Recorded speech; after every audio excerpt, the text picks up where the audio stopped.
Hey, Judgment Day's here in Caracas, Venezuela, in South America, and we're talking about Mr. Mosquito for the PlayStation 2. The game is so bizarre because it kind of starts off with this sort of ode to summertime at the beginning of the game. You boot it up, terrible. It takes like an hour to load, and then all of a sudden this voice comes up and says, "It's summer. Do you like summer? Summer drives people crazy." And it just goes into this huge dialogue that you can't click through. Then it goes from there into these cutscenes of this Japanese family, and this is in a huddle. Yeah, the huddle camp. Victor, I think that I got bitten by a mosquito. You know what, Tommy? I think you got bitten by some very cheesy cinematics. What you are is you're a mosquito. Yes. Basically, the goal is to suck blood from a family in Japan. And they've got all kinds of weird sort of interpersonal conflicts and sort of baggage that they're carrying around. I think that there is a mosquito in the house. Go and buy some insecticide, Kanayo, and make sure it works. Nowhere that you could go and buy some yourself? I tried to just pick up this game and play it with the controls and stuff. It's really not the way to go. No.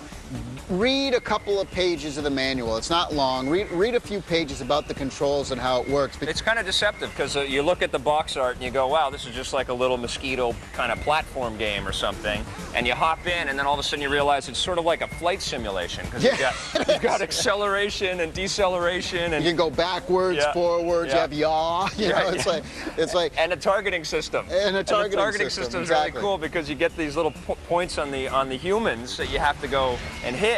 And as soon as the target cursor lights up, you just hit the circle button, and your mosquito beelines it for there, and then sticks his little sucker thing in and by pressing the right thumbstick down. And then you've got to spin the right thumbstick and keep it in time so that the mosquito can suck all this blood out of the human. All while there's a health kind of meter going on the human, and you have to watch that because it starts out green, but if it starts to go to red, at red, it goes to slap you and you die automatically. So you have to, as you're watching the suck meter, have we ever had that expression in a game before? The suck meter? Well, not on purpose. I gotta say, it's a fun game and it's unique. It gets a lot of points for being so unique. I give it an 8. 7 out of 10. Okay, well, 7's a pretty good score. It's very clever, it's funny, it's fun the first few times that you play through the game, but you know what? I don't think it has staying power. On the positive side, we like the fresh, original style of this game.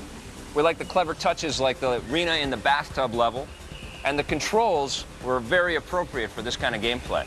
On the negative side, you had the awful cinematics, which actually sucked more than the mosquito. The porno music kind of gets a little grating, although appropriate. It's still porno music. But the most annoying negative thing is that you couldn't skip by that stupid, annoying intro. So what'd you think of DropShip from BAM for the PlayStation 2? So, what'd you say? It's called DropShip with a P. Oh. DropShip. The great part about this game is that you really, really feel the intensity of being at war. Yes. They have amazingly awesome orchestral music. They have great voiceovers, and the radio chatter is really good. Battle Command, this is Bravo 2. I'm receiving radio messages from the compound, asking us who we are and what we want. Ignore them, Bravo 2. Just get on with the scanning. It's in the same vein as Ace Combat 4 or an old PlayStation 1 game called Warhawk. Yeah. Yeah, a big fan of Warhawk back there. Right back there. Yeah. It's got hover jet technology in it, so changing from being a hovering jet to a flying jet is one of the most challenging things that you have to do in the game. But once you get a grip on the control and are able to do that fluidly, this game just really hums along. It really does cook. Therein lies the problem, though, is learning the controls takes a long time, and you have to switch from a hover mode to flight mode, and you have to double tap the button in order to do that, and then once you do that, the buttons mean different things once you're in hover and fly, so it gets very complex, a little too complex. I mean, I understand you have to do this because there's so many different controls, but it seems like it would have been cool if they could have came up with a way where to control hover and flight with the same control. Basically, you wanted a kids mode for this game. I need kids mode.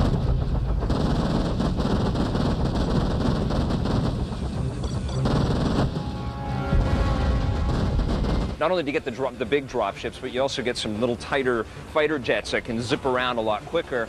But the other element that's added to the game is called the bug, and this is basically RTS-style sort of formation strategy type elements in the game where you can tell your wingmen to attack different enemy installations, enemy vehicles, and you can also control ground vehicles. So it's really a very, very deep and satisfying war simulation. Well, one of my favorite parts is that driving level, though, because you're driving this like truck, this vehicle, and there's other vehicles on your map coming to chase you, and you actually like go through trees and lose them in the forest, or you can turn around and start battling them. I wish there were more driving levels. Well, I think it's very cool that you can switch between the two vehicles like that. And I also think it's really cool that you're actually flying with your vehicle inside your aircraft, and then you have to land carefully and let your vehicle out the back. I mean, it's really a slick game. That's another problem that I had with this game is that a lot of these missions take a very long time to complete. They do. Yeah. And so you could be on a mission for 10, 15 minutes, and then if you die at the end, guess what?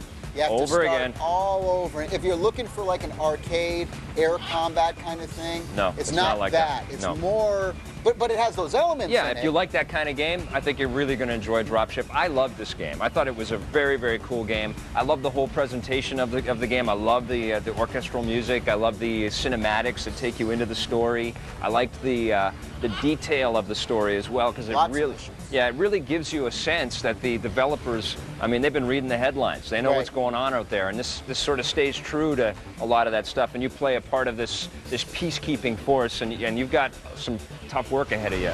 I give it an 8. I give it a 9. I love this game. I think it's a great addition to the PlayStation 2 library, provided you like games like Ace Combat and Warhawk. On the positive side, we thought the Dropship was a very complex, deep, and satisfying game. We love the presentation, the graphics were great, and the music is unbelievable. And we thought the variety of vehicles in the game was a total treat. On the negative side, the controls for the game may be too difficult to master. The levels and mission themselves are pretty long, and there's no save point midway through. And the game overall is very difficult and may frustrate some players. Stick around, because when we come back, Tommy's going to wrestle an alligator. Or possibly a parrot.